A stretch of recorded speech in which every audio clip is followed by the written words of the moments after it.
Hi, my name is Antonio Duran. My pronouns are he, him, his, él, and I'm an assistant professor in the higher and postsecondary education program. My research primarily looks at how historical and contemporary legacies of oppression, e.g. racism, heterosexism, trans oppression, and other forms of marginalization, influence college student development, experiences, and success. That's the tagline that I oftentimes offer.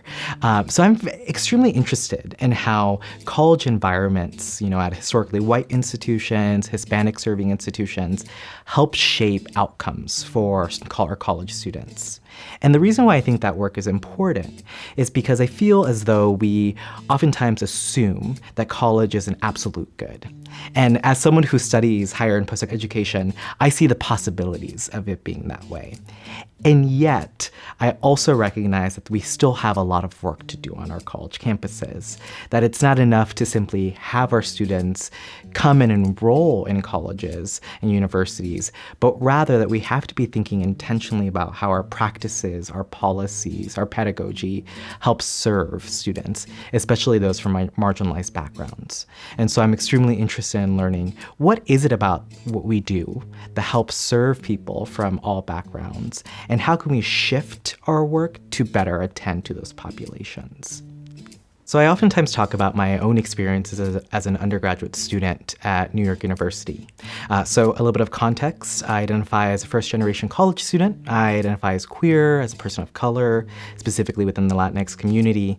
And for me, college was a time to explore who I was and ask questions of myself in ways that I never really had the chance to do before. And so I credit the higher education professionals, the student affairs practitioners, in helping me along in that kind of journey. And I quickly realized that that was the work that I wanted to do. At first, I envisioned that work primarily being in the realm of student affairs, so working with students in capacities such as residence life or leadership programs, etc.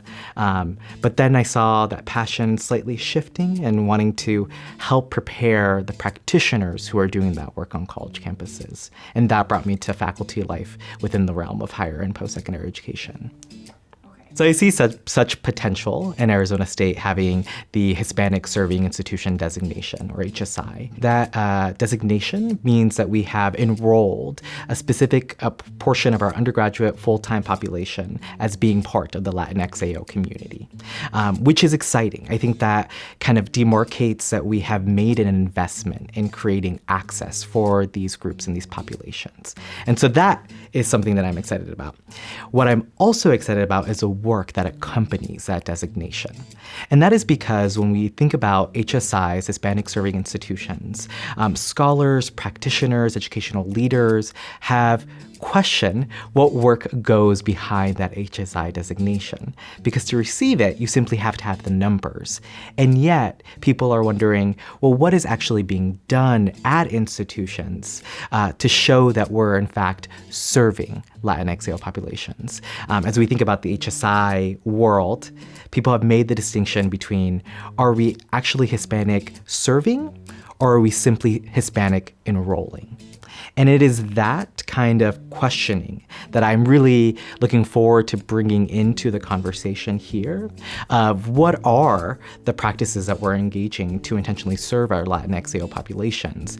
And specifically with my research, I'm really interested in how are we serving subgroups of Latinx AO communities, because the Latinx AO communities are so diverse in and of themselves. And so someone who's passionate about bringing kind of an intersectional lens to my work, I'm questioning, well, how are we serving Latinx AO communities broadly?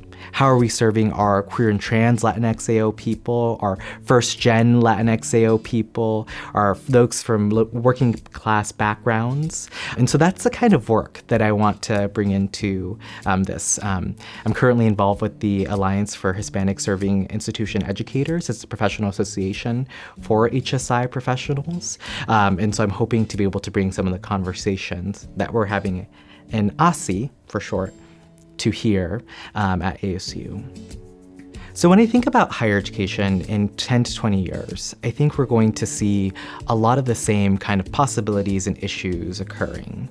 So possibilities, our higher education landscape is increasingly changing, right? As our demographics in the United States continue to shift, we're also seeing the demographics of specifically those from marginalized groups being able to access higher education institutions, which is wonderful, right? I think access is something that we at ASU are extremely invested in. And yet we know the work doesn't stop at access, right? And so as I hope to imagine higher education in 10, 20 years, it's that we're not having the conversation stop simply at access, but rather what are the intentional supports that our college students, specifically for those from disenfranchised backgrounds, need in order to truly succeed within and beyond college. And so relative to my own work, I think about how we can transform colleges to be much more supportive, affirming, equitable for those who identify within the queer and trans community, for those who identify as students of color, and importantly, those at the intersections of those identities.